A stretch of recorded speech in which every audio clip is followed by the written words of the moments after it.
Bonjour à tous, j'espère que vous allez très bien. C'est avec un grand plaisir que je vous retrouve sur ma chaîne YouTube. Ça faisait un très long moment que j'avais pas publié de vidéo. Je sais que le contenu Speed Coaching vous a énormément manqué. Aujourd'hui, je reviens avec un numéro spécial de Speed Coaching, sans invité, mais avec une voix qui me posera des questions. Et la plupart des questions qui me seront posées sont de vous, des questions que vous m'avez transmises inbox, que ce soit dans la messagerie, WhatsApp ou également via YouTube. À tout à l'heure.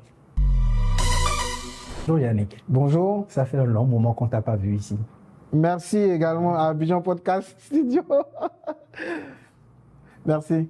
Alors, on a reçu énormément de questions qui te sont adressées. D'accord. La première, c'est de savoir comment vendre sur les réseaux sociaux. D'accord. Comment vendre sur les réseaux sociaux? C'est une question qui est assez vaste, mais je pense que je vais me focaliser sur un élément qui est assez primordial. C'est l'élément qui concerne la routine commerciale. Beaucoup de personnes pourront trouver pas mal d'informations sur Internet qui concernent la vente sur les réseaux sociaux. Mais dans ces éléments qui sont distillés sur Internet, il y a quelque chose qui manque pour ma part. Et pour avoir pratiqué le métier depuis plus de 10 ans, je me rends compte que la routine commerciale n'existe pas en fait dans le quotidien des vendeurs, des entrepreneurs ou même des startups. Alors, c'est quoi la routine commerciale? La routine commerciale, c'est un processus qui est dans votre quotidien, qui vous permet d'animer en fait votre vente et votre partie commerciale. Dans l'intellect de tout le monde aujourd'hui, vendre sur les réseaux sociaux, c'est se lever le matin et puis faire plusieurs publications. Et puis, on attend en fait que des clients ou des prospects puissent nous solliciter pour qu'on puisse échanger avec eux. Donc, le fait d'avoir une routine commerciale nous permet de ne pas être dans une position d'attentiste. Donc, on est proactif et cela nous permet de se donner beaucoup plus de chances. Alors, de manière pratique, en quoi cela consiste? Vous allez subdiviser les jours de la semaine. Donc, nous avons le lundi jusqu'au dimanche et vous allez vous dire chaque jour correspond à une activité commerciale ou à une action commerciale. Donc, le lundi peut être ce jour-là où je relance toutes les personnes ou les prospects qui m'ont écrit mais finalement qui n'ont pas pu acheter mon produit. Donc, le lundi, j'essaie de les relancer inbox. Le mardi, ça peut être le jour de promotion spéciale sur un de mes produits de manière spécifique. Le mercredi sera dédié, par exemple, à relancer mes clients qui ont déjà acheté au moins une fois via les réseaux sociaux. Et à ces personnes-là, je fais une offre spéciale, mais directement inbox. Mais je ne vais pas publier ça sur les réseaux sociaux. Le mercredi ou peut-être le jeudi peut être considéré comme un jour où il y a une promotion générale pour capter l'attention également de plusieurs personnes. Le dimanche peut être un jour où j'organise un jeu concours pour attirer tout le monde. Cette routine-là nous permet chaque jour de se réveiller avec un plan qui est assez clair. C'est-à-dire, on ne va pas arriver sur les réseaux sociaux et puis se dire « Ah, mais qu'est-ce que je fais? Qu'est-ce que je publie ?» Et cette routine commerciale-là est synchronisée avec l'ensemble des contenus qu'on va publier, que ce soit des contenus d'engagement, des contenus d'inspiration ou des contenus commerciaux. Donc, c'est cet élément-là pour moi qui est très important dans la stratégie même de vente, même sur les réseaux sociaux. Il y a beaucoup de choses que les gens pourront trouver sur Internet concernant la stratégie de vente sur les réseaux sociaux, mais la routine commerciale ne revient pas. Et comme on n'en parle pas, certains entrepreneurs ou certaines personnes ont des difficultés en fait pour pouvoir vraiment piloter en fait la partie commerciale de leur activité sur les réseaux sociaux. Alors, on a une autre question qui se libelle comme suit. Comment retenir les abonnés et les faire réagir? Comment retenir les abonnés? Déjà, j'aime bien faire ce parallèle-là entre la relation que nous avons entre humains et puis la relation que nous avons sur les réseaux sociaux. Les gens ont tendance à penser que la relation qu'on a en dehors des réseaux sociaux n'est pas similaire en fait à celle qu'on entretient de l'autre côté. C'est la même chose. Si vous voulez retenir les gens, si vous voulez faire réagir les gens, vous devez apprendre à les connaître. Et pour apprendre à connaître quelqu'un sur les réseaux sociaux, il faut tester. Il faut tester, il faut poser des questions surtout. Parce que si on ne pose pas de questions, on ne peut pas avoir ce feedback-là pour savoir quels sont les types de contenus que mes abonnés aiment. Et une fois qu'on a trouvé le bon filon, autant rester là-dedans pour un bon moment. Parce que là aussi, constitue un problème pour la majeure partie des community managers et des entrepreneurs. Quand ils ont trouvé un bon filon, ils se disent, ah non, ce filon-là, il va peut-être dégoûter les gens. Non, il va jamais dégoûter. Quand quelque chose est bon, les gens s'y attachent et les gens sont dedans. Autant continuer lorsqu'on a trouvé le bon filon. Et après, il faut pas avoir de peine à riposter quelque chose qui a bien marché, quoi, voilà. Et comme j'aime bien le dire sur les réseaux sociaux, riposter en paix. N'ayez pas peur. C'est un peu ça. Comment réveiller une page Facebook voilà. Comment réveille-t-on une page Facebook? Comment réveiller une page Facebook? C'est assez stratégique parce que on a des pages j'aurais dit en fait, dans des pages qu'on peut plus réveiller. Je pense que ces pages sont directement à la morgue en fait, tu vois.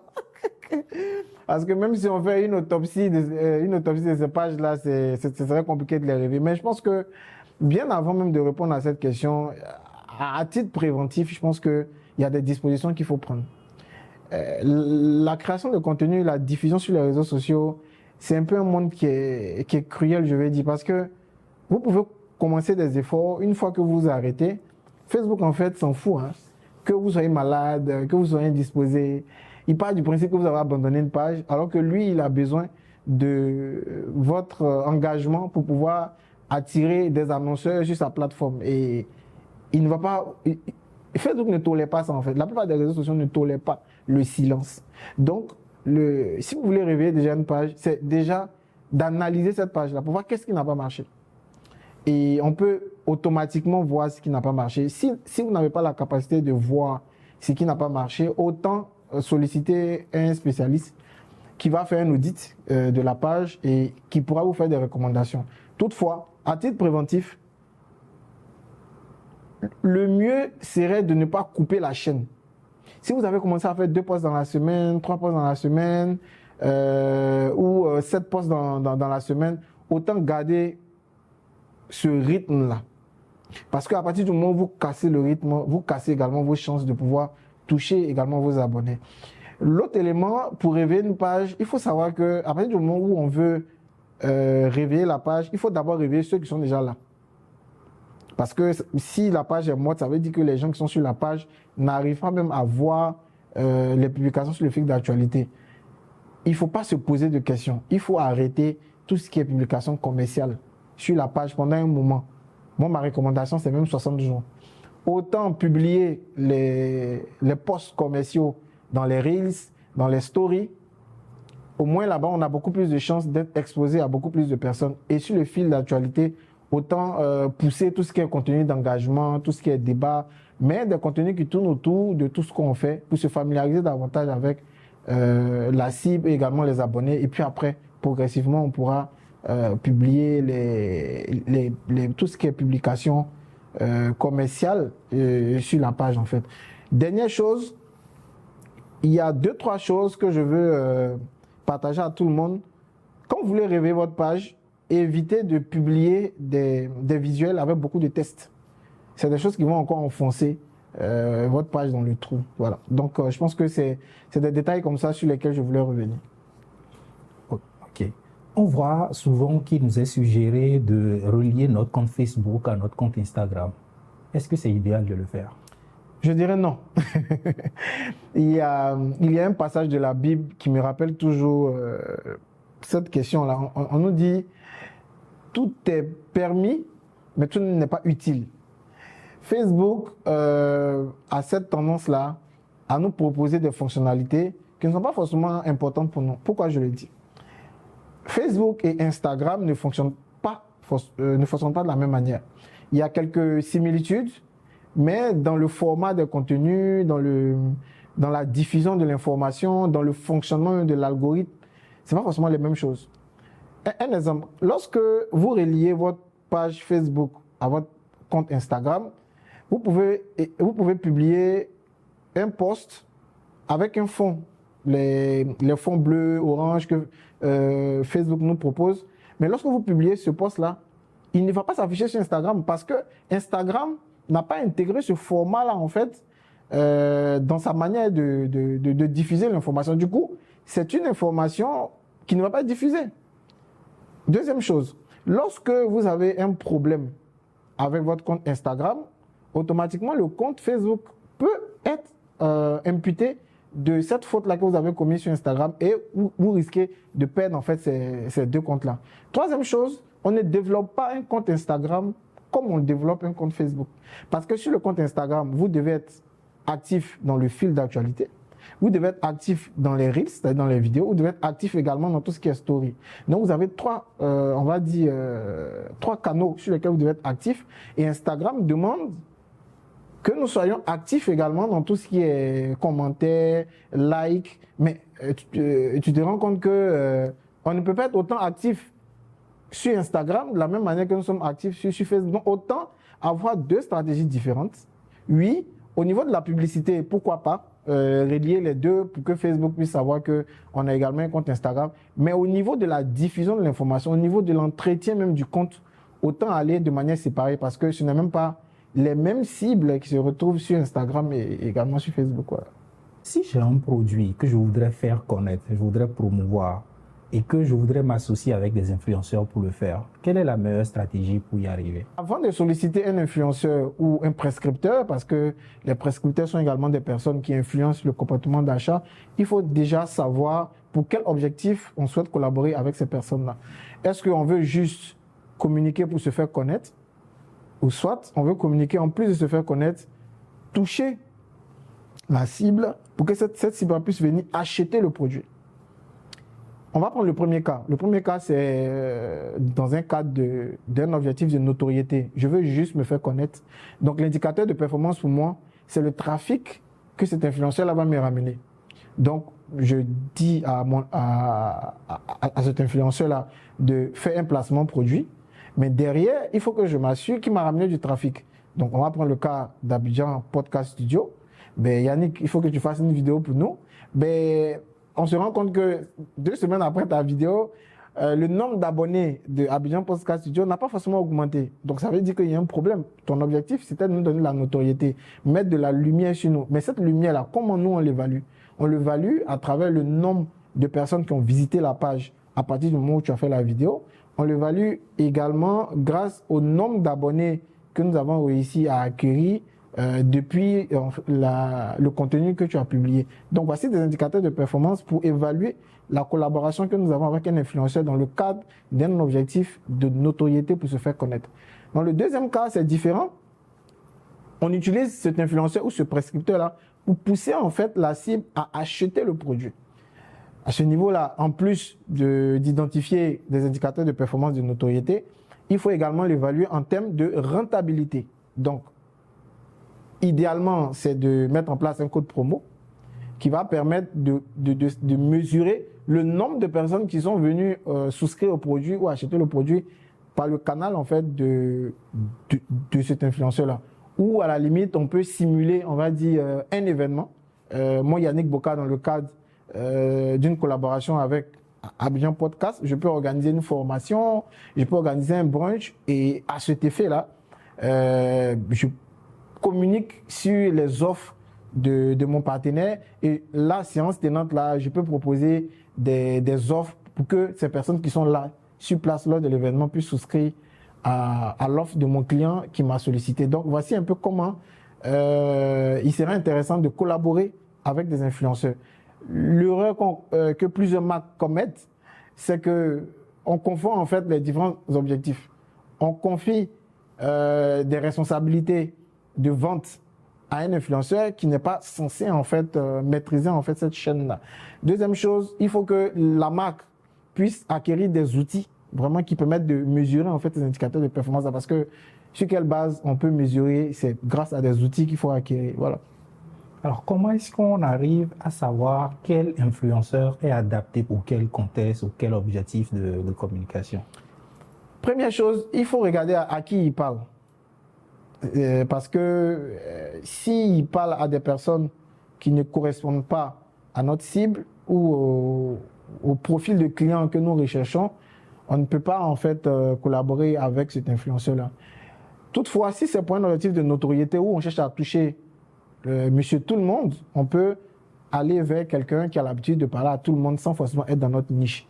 Sinon, quand on veut toucher des personnes qui s'assimile au profil idéal pour notre marque, autant aller vers quelqu'un qui est dans notre niche, qui parle à des personnes qui sont dans notre niche pour essayer de collaborer avec cette personne-là. Après, ça demande également de la veille parce qu'il faut faire une veille pour ratisser, pour voir vraiment quels sont les influenceurs qui sont capables de nous aider en fait. Voilà. Alors, on sait aujourd'hui que pour un entrepreneur, souvent qui n'a pas une large équipe, le temps est la denrée la plus rare. Donc, on n'a pas beaucoup de temps. Et une des questions qu'on te pose, c'est de savoir comment est-ce qu'on peut maintenir une présence active et engageante sans y passer trop de temps, justement. C'est difficile aujourd'hui de ne pas consacrer énormément de temps sur les réseaux sociaux parce qu'à partir du moment où on commence à être contributeur, créateur de contenu sur les réseaux sociaux, ça demande beaucoup de veille, ça demande de la patience, ça demande de l'observation, ça demande de l'écriture.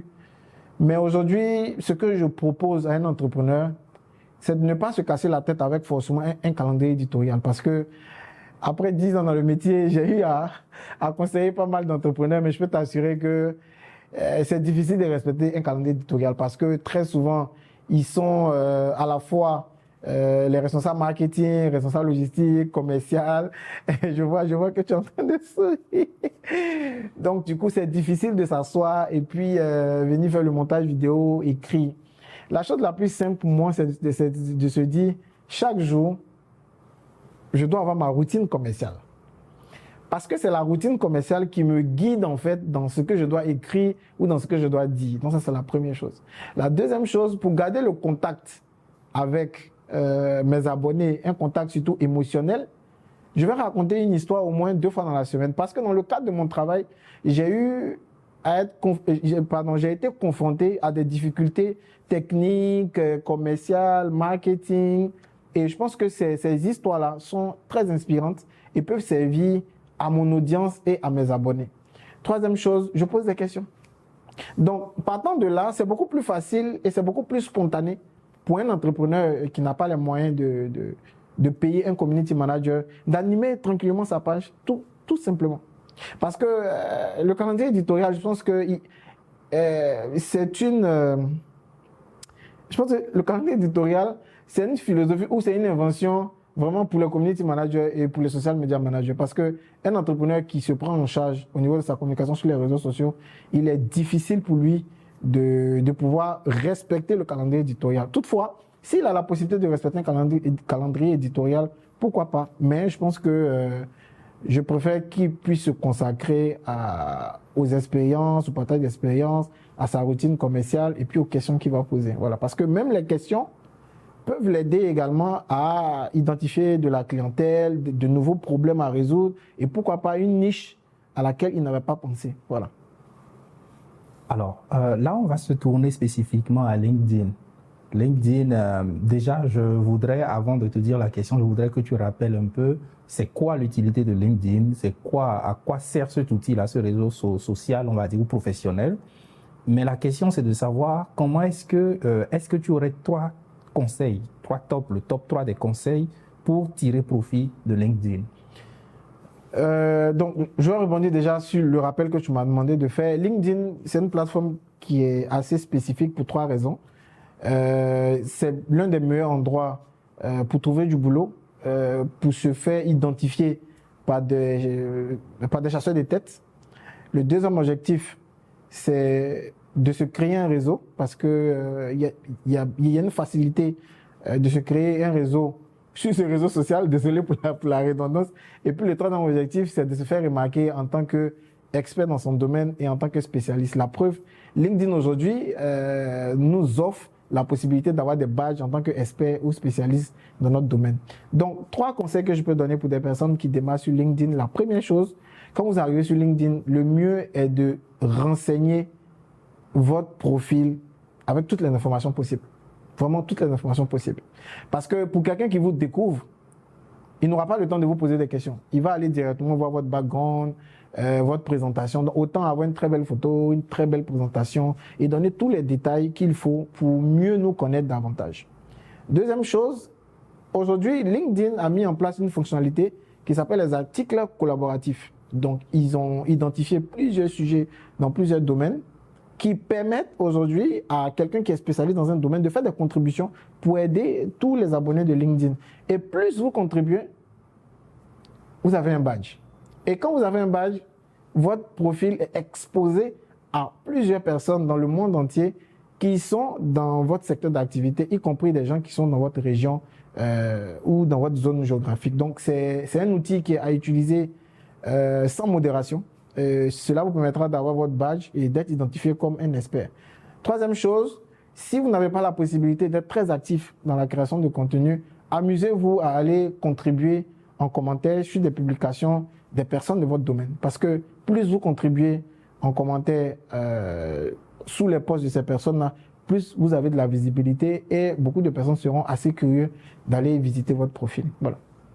Merci.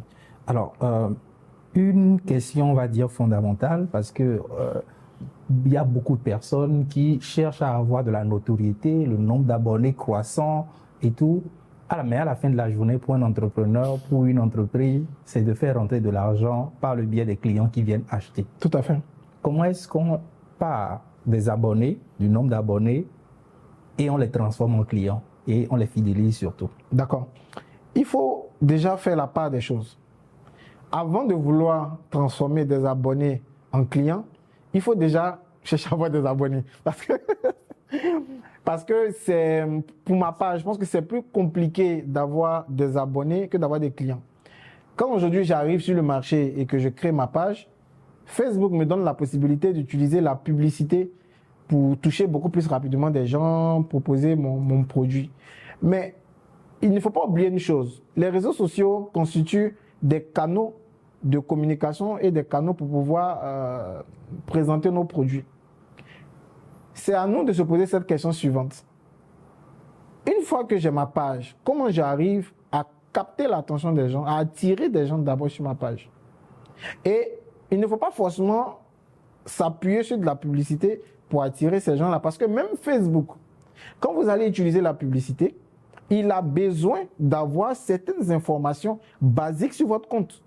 Et il s'appuie déjà sur tout le contenu organique qui a été publié. Du coup, quand on arrive, la première chose à faire, c'est de se dire quelles sont les plateformes, quels sont les canaux, quels sont les groupes, quels sont les profils avec qui je peux collaborer pour attirer le trafic vers moi. La preuve, avec Abidjan Podcast Studio, j'ai eu à faire une vidéo, Edith Bourou a fait une vidéo, Naboufal également. Donc tu vois que ça te ramène déjà du trafic organique. Et c'est grâce à ce trafic organique-là que Facebook s'est dit, tiens, en fonction des profils qui arrivent sur le profil, sur la page, ça me permet d'avoir de la data pour pouvoir aller capter de nouvelles personnes pour toi lorsque tu me donnes ton argent. Donc, il faut déjà attirer des personnes, donc il faut capter l'attention de ces personnes. Une fois qu'ils sont là, il faut les retenir. Parce que avant de les transformer en clients, il faut déjà retenir ces personnes-là. Mais je les retiens avec quoi? Je les retiens avec du contenu, je les retiens avec des informations assez pédagogiques, assez utiles. Et tout à l'heure, je disais de partager également de l'expérience parce que les gens ne viennent pas seulement sur les réseaux sociaux pour consommer du contenu qui est commercial. Maintenant, une fois que j'ai mes abonnés, l'idée, c'est de se demander de quoi ils ont besoin. Parce que moi, j'ai déjà un produit. Mais peut-être que ce produit-là ne convient pas à mes abonnés. Parce que la plupart du temps, toutes les personnes, ou du moins 80% des personnes qui s'abonnent, deviennent rarement des clients. La plupart du temps, c'est une audience qui nous permet d'avoir une grande visibilité pour toucher les clients qu'on veut. Mais si on veut vraiment tirer profit de cette audience-là, autant leur demander qu'est-ce que nous, on peut faire pour eux. Est-ce qu'il y a un produit qui est adapté que je peux mettre à leur disposition? Est-ce que c'est un livre? Est-ce que c'est une brochure? Est-ce que c'est un e-book? Moi, la preuve aujourd'hui, il y a des personnes qui n'ont pas forcément la capacité de me solliciter pour un accompagnement. Donc, pour mon audience, pour mes abonnés, qu'est-ce que je fais? J'écris un livre. Le livre, il coûte 25 000. C'est beaucoup plus, c'est beaucoup plus à leur portée de pouvoir payer ça. Donc, comment transformer les abonnés en clients? La solution, c'est de voir quel est le produit le plus adapté à ces abonnés-là. Quand on sait que la plupart des abonnés ne sont pas forcément nos clients. Donc, le truc, c'est vraiment de voir est-ce qu'il n'y a pas un produit qu'on peut mettre à la disposition de ces abonnés-là pour répondre à un besoin qu'ils ont. Parce que s'ils sont présents sur notre page, c'est également parce qu'ils ont un intérêt à nous suivre. Donc cet intérêt-là, comment il faut le transformer, comment il faut le monétiser en un produit pour pouvoir le vendre. La preuve, moi j'ai commencé à écrire des chroniques. Ben, aujourd'hui, la plupart des personnes qui me suivent sont devenues mes clients parce que j'ai créé un produit qui leur permet d'avoir les mêmes recommandations là, de manière personnalisée, mais à des prix adaptés pour ne pas que ça soit une tarification qui n'est pas à leur portée. Donc, voici un peu ce que je peux dire concernant cette question-là. Super, merci beaucoup. Est-ce que tu aurais un autre conseil comme ça qui te vient, qui ne soit pas dans ces questions-là auxquelles tu voudrais, que tu voudrais partager avec nous? Je pense que je vais terminer avec un élément qui est assez fondamental, c'est l'investissement de soi. Beaucoup de personnes ont suivi Speed Coaching, je partage également beaucoup de conseils sur les réseaux sociaux. Mais avec beaucoup de recul, les gens n'ont pas la capacité ou les gens ne se donnent pas les moyens de tester. Après, on ne peut pas aider des personnes qui n'essayent pas. Moi, je suis très heureux de lire des messages qui me disent « Ah Yannick, tu as dit quelque chose, j'ai testé et ça a marché. Tu as dit quelque chose, j'ai testé, mais dans mon cas, ça n'a pas marché. Est-ce que c'est dû à quelque chose ou c'est dû à une raison X ?» Les gens ne testent pas, tu vois. Et quand les gens ne testent pas et qu'on n'a pas de feedback, c'est vrai qu'il y a des personnes qui testent, qui ont de très bons feedbacks, mais qui ne nous partagent pas. Mais le dernier conseil que je peux donner aux gens, c'est tester. Tester dans la mesure du possible. C'est vrai que tout ce qu'on donne comme conseil sur les réseaux sociaux, vous n'avez ni le temps, ni, on va dire, ni les outils pour pouvoir tout tester. Mais au moins, dites-vous, bon, ça fait 6 mois que je suis le gars, il nous donne des tips et tout ça, je vais tester. Et le fait de tester, c'est un pas en avant.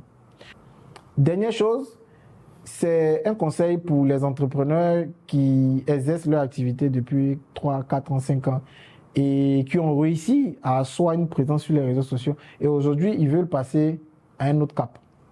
Le mieux pour vous n'est pas forcément de recruter un community manager. La personne qui vous manque, c'est un assistant marketing et communication. Pourquoi? Parce qu'avec cet assistant-là, vous allez réfléchir sur le positionnement du produit. Vous allez réfléchir, vous allez mettre en place une stratégie pour pouvoir mieux vous faire connaître davantage.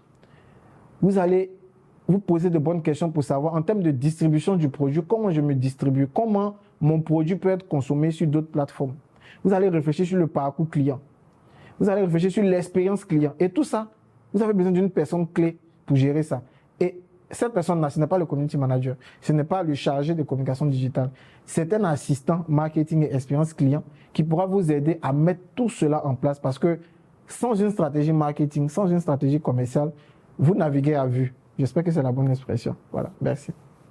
Merci Yannick. Rendez-vous quand? Très bientôt.